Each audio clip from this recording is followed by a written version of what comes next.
all the other people. Yes. Yeah. So Arjuna, in the beginning of the Gita, says, I can't go against Duryodhana. I can't go against Bhishma. Right. I can't go against these people. They're my family. And meaning a little bit further, I have a dharmic relationship. Just like in a well-organized home of a pious Hindu family, the 15-year-old boy comes in and sees his 40-year-old father sitting at the dinner table. He will reach down and touch his feet and touch his forehead with his hand. Right. He can't not do that. Yeah. Yes. Nowadays, he could probably get away with not doing that, but dharmically, he cannot do that. He cannot get away from doing that. Try. So that's the whole thing there.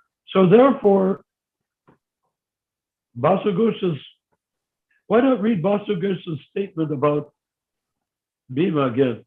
And let's see, because I think that he missed the point. Well, he's saying, one second, let me project it on the screen. Oh, well, I'll just put it here, one second. Yeah, projecting on the screen is good. Let's see. He's saying here, how was Bhishma a Mahajan in the Srimad Bhagavatam, where Lord Krishna brought Yudhishthira to him to hear instructions on Dharma, when he kept quiet when Draupadi was being stripped naked in the assembly of the Kurus? Okay, so he's saying, how can Bhishma be a Mahajan? And Lord Krishna telling Arjuna, hey, you take him to the, instruct Arjuna. Vasa Ghosh is practically giving a moronic example. Yeah. Because, didn't I just explain that rather nicely? Yeah, it makes sense, yeah. And doesn't that answer Vasa Ghosh's question? Yeah, Bhasha Ghosh is just using it as, Bhishma being a great personality, even though he let something happen. And why is he still being Lord Krishna telling him to take instructions from him before his passing? Because, as you can tell, Bhishma had no choice. Yeah. Jayapataka has a choice. Jayapataka definitely has a choice. Right? Yeah. Jayapataka is not in a situation like Bhishma there. So for someone like Vasu Ghosh, they like to look at those things as being unexplainable anomalies that give them a chink in the armor by which they don't have to be so observant themselves. Yeah, you're right. They don't see it for what it is, profound. Yeah. Was there another quote that he gave? Then he says about Bhagavad Gita, let's see. No, then he says, one must deliver himself with the help of his mind and not degrade himself. The mind is the friend of the conditioned soul and his enemy as well. So does that mean that if you have a guru that's doing apasiddhanta, that you have to defend yourself from the guru?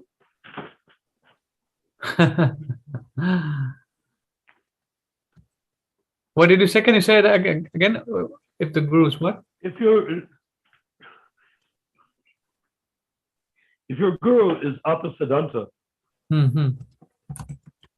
as he is accusing, rather than say, well, Bhishma didn't object to Draupadi being disrobed, the question he should be addressing is, if Jayapataka gives something apasiddhanta, does the disciple supposed to accept it? Because it's coming from his bona fide guru. That's a good question. That's, Or does the disciple have to correct the guru? If he corrects the guru, then the whole concept of guru is out the window. right, right. Hmm. Right? Yeah, it's weird. So you could ask him that. You could ask him that. If I the will. disciple, should the disciple correct the guru? Should the disciple believe the guru even though he knows that it's not true? Should he accept it as though, even though he knows it's Sapa Siddhanta? Or should the And disciple? if he becomes a guru after that guru, should he carry on his guru's statement, which was Apasiddhanta? Or should the disciple kill the guru? I'm just kidding. Like Chaitanya disciple did. You can't. No one can kill Jagpataka. You know why? No, I'm just joking. He's pure spirit soul. Yeah.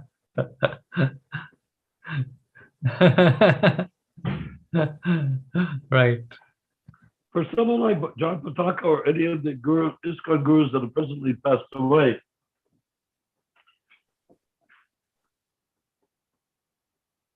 dying is not the issue. Living is the Living. How are they living now? Having greedily tried to usurp pure devotee of the Lord. right. Sort of like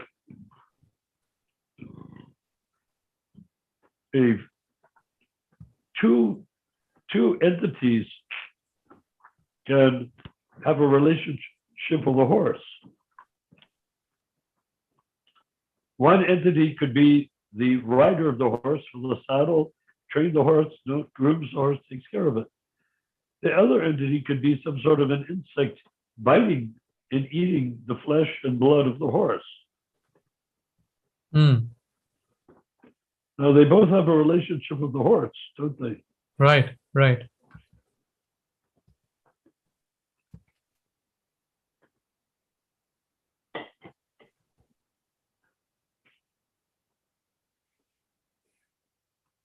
Okay. So that's the real issue. He's trying to conflate that everything material is okay as long as there's a Shastric reference or something to cover it. But I think that the answer is quite okay.